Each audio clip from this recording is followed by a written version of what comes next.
প্রিয় দর্শক, সাজ্জাদ কাদিরের প্রীতি এবং শুভেচ্ছা নিন। এই মুহূর্তে আপনাদের সামনে কথা বলতে এসেছি পাক ভারত যুদ্ধ নিশ্চিত, টার্গেটে বাংলাদেশও। এই প্রসঙ্গটা নিয়ে আপনাদের সামনে এই মুহূর্তে কথা বলবো।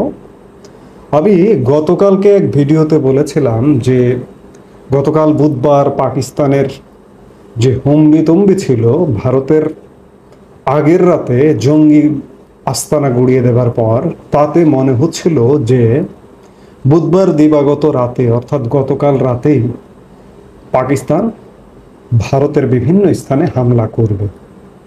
আমি আজকে দিনের আরেকটি ভিডিওতে আবার বলেছি যে না, হামলা করতে দেখা যায়নি, কিন্তু সর্বভারতীয় গণমাধ্যম, বিভিন্ন গণমাধ্যম বলছে যে পাকিস্তান গত রাত থেকে বৃহস্পতিবার ভোর পর্যন্ত সেই চেষ্টাটি করেছিল।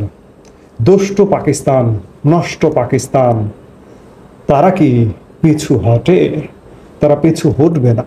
খবর বলছে যে অপারেশন সিঁদুরের পরেই ভারতের একাধিক সেনা ছাউনিতে হামলার পরিকল্পনা করেছিল পাকিস্তান, কিন্তু ভারতীয় সেনাবাহিনীর তৎপরতায় তা বানচাল করে দেওয়া গেছে। উল্টো পাকিস্তানেরই কয়েকটি জায়গায় এয়ার ডিফেন্স রাডার সিস্টেম ধ্বংস করে দিয়েছে ভারত। বৃহস্পতিবার বিবৃতি জারি করে একথা জানিয়েছে প্রতিরক্ষা মন্ত্রক।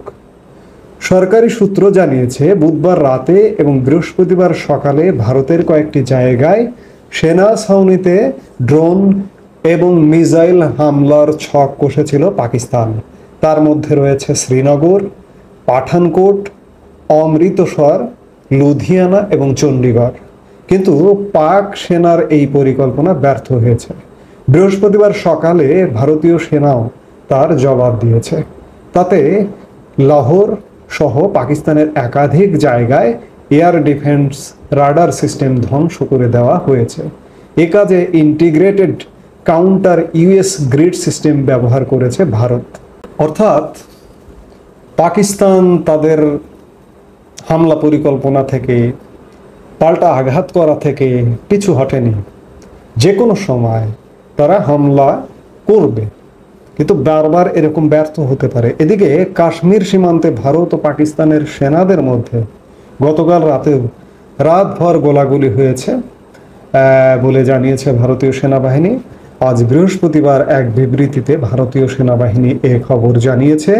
ভারতীয় সেনাবাহিনীর পক্ষ থেকে সেই বিবৃতিতে বলা হয়, রাতের বেলা জম্মু ও কাশ্মীরের কুপওয়ারা, বারামুলা, উরি ও আখনুর এলাকার উল্টো দিকে নিয়ন্ত্রণ রেখা বরাবর পাকিস্তানি সেনা চৌকি থেকে বিনা উস্কানিতে ছোট অস্ত্র থেকে গুলি ও কামানের গোলাবর্ষণ করা হয়। ভারতীয় সেনারা সে অনুযায়ী জবাব দিয়েছে বলেও ওই বিবৃতিতে বলা হয়। অর্থাৎ পাকিস্তানের উস্কানি জারি আছে। আমি আজকে দিনে আরেক সময়ের এক ভিডিওতে বলেছিলাম যে পাকিস্তান পারমাণবিক শক্তিসম্পন্ন দেশ, কিন্তু যুদ্ধ পরিচালনা করতে তো অর্থের প্রয়োজন। সেই অর্থ পাকিস্তানের নেই, এটি সত্য। পাকিস্তান ভারত যুদ্ধ, এর আগে যুদ্ধগুলো শুধুমাত্র অর্থনৈতিক কারণে সংক্ষিপ্ত হয়েছিল। এবারও যুদ্ধ হবে, কিন্তু যুদ্ধটা কেন হবে? যদি পেছনে কোনো শক্তিশালী কেউ দাঁড়িয়ে যায়। আমার মনে হয়, আমি ধারণা করছি পাকিস্তানের পেছনেও দাঁড়িয়ে গেছে। আপনারা রাশিয়া ইউক্রেন যুদ্ধের কথা দেখেন, যে ইউক্রেনের মতো একটা দুর্বল শক্তির দেশ রাশিয়ার মতো প্রবল প্রতাপশালী দেশের সাথে দিনের পর দিন প্রায় 2-3 বছর যাবৎ যুদ্ধ করে যাচ্ছে। এর কারণ মার্কিন বিলিয়ন বিলিয়ন ডলার ইউক্রেনের পেছনে বিনিয়োগ। ঠিক তেমনি দুর্বল দরিদ্রতম পাকিস্তানের পেছনেও এমন বিনিয়োগকারী আসতে পারে। আসাটা অস্বাভাবিক কিছু নয়। সেই কারণে যুদ্ধটা নিশ্চিত, কারণ পাকিস্তানের উস্কানি সেটিই বলছে। অপারেশন সিঁদুর ভারত এটিকে যুদ্ধ বলছে না, এখনো পর্যন্ত যুদ্ধ বলছে না। তারা বলছে যে জঙ্গিবাদ দমনে তাদের একটা ইনিশিয়েটিভ। সেই ইনিশিয়েটিভের পাল্টা আঘাত পাকিস্তান নিশ্চিত করবে। আমি গতকালকেও বলেছিলাম বা আজকেও বলেছি যে তারা ম্যাপিং করছে। ম্যাপিং তো করছে বটেই, সেই সাথে তারা গতকাল রাতে আজকে ভোরে হামলার চেষ্টা করেছিল এবং আরও হামলা করবে। অর্থাৎ ভারত পাকিস্তান যুদ্ধটা নিশ্চিত।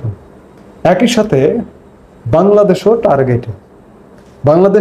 বাংলাদেশকে নিয়ে গত 9 মাস যাবৎ ভারত যথেষ্ট সহ্য করেছে।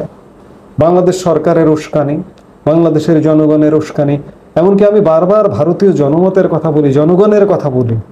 ভারতীয় জনগণও বাংলাদেশের জনগণের উপর সংক্ষুব্ধ। এই যে পাকিস্তানে যে ইনিশিয়েটিভটা নেওয়া হলো, আমি বারবার বলি, আবারও বলছি, বারবার স্মরণ করিয়ে দিতে হবে, ভারতীয় জনমতের প্রতিফলন ছিল এটি। তেমনি বাংলাদেশেও টার্গেটে। এই যে আজকে ভারতের সর্বদলীয় বৈঠক হয়েছে, সেই সর্বদলীয় বৈঠকে কিন্তু বাংলাদেশ প্রসঙ্গ উঠেছে, যে বাংলাদেশ সম্পর্কেও সতর্ক থাকবার বার্তা দেওয়া হয়েছে বৈঠক থেকে। আজকে বাংলাদেশের অনেকে বলছেন, আমি খানিক আগে দেখলাম যে কূটনীতিক বলছেন যে বাংলাদেশের সতর্ক অবস্থান নিতে হবে, বিবৃতি বক্তৃতার ক্ষেত্রে সতর্ক অবস্থান। বাংলাদেশ আজকে আসে কি সতর্ক অবস্থান নেবে? বাংলাদেশ যদিও গতকালকে বাংলাদেশের পররাষ্ট্র মন্ত্রণালয় একটা নিরপেক্ষ বিবৃতি দেবার চেষ্টা করেছে, কিন্তু আপনি যতই নিরপেক্ষ বিবৃতি দেবার চেষ্টা করুন না কেন, গত 9 মাসে বাংলাদেশের যে বর্তমান অন্তর্বর্তীকালীন সরকার এবং কতিপয় জনগণ যে পাকপন্থী, এটি প্রকাশ্যে এসে গেছে। সেই জায়গা থেকে ভারতের সর্বদলীয় বৈঠকেও বাংলাদেশ ইস্যুটি আলোচনায় এসছে এবং বাংলাদেশ টার্গেটে। দেখুন, আমার মাঝে মাঝে কখনো কখনো মনে হয় যে আমরা 1971 সালের মহান মুক্তিযুদ্ধের মাধ্যমে অর্জিত যে বাংলাদেশটি, সেই বাংলাদেশে এখন আমরা বসবাস করি না।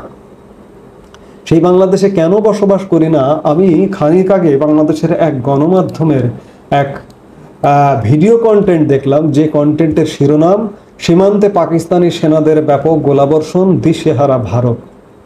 বাংলাদেশের গণমাধ্যম এই ভাষায় কথা বলছে।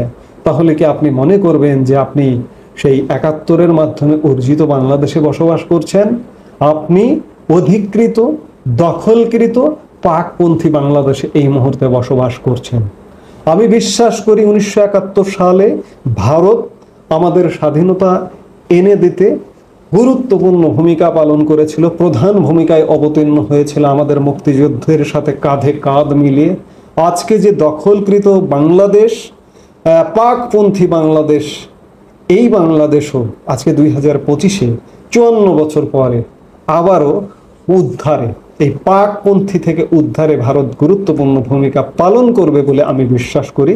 কারণ গত 9 মাস যাবৎ আমরা দেখছি যে ভারত চুপচাপ, বাংলাদেশ উস্কানিমূলক কথা বলে সরকার, বাংলাদেশের জনগণ, ভারত কিচ্ছু বলে না, একদম নীরব।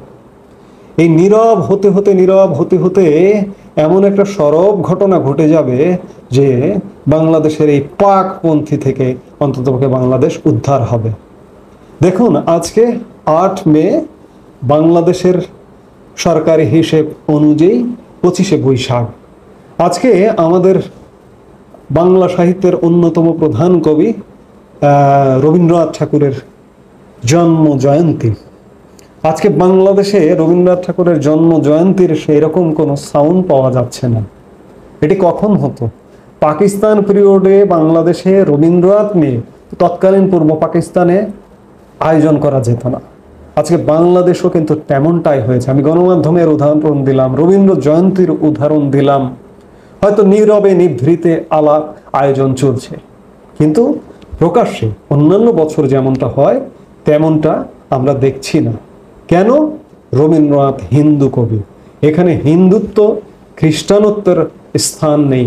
মুসলমান নাম দিয়ে যারা মুসলমান, খাঁটি মুসলমান, তারা এই ধরনের কর্মকাণ্ড করতে পারে না। এগুলো উগ্রপন্থীদের কর্মকাণ্ড। আজকে বাংলাদেশ উগ্রপন্থীদের দখলে। আমি বিশ্বাস করি যে পাক ভারত যুদ্ধ যেমন অবশ্যম্ভাবী, ঠিক তেমনি বাংলাদেশও ভারতীয় সহযোগিতায় এই জঙ্গিবাদ, উগ্রপন্থী এবং পাকপন্থীদের হাত থেকে বাংলাদেশ উদ্ধার হবে।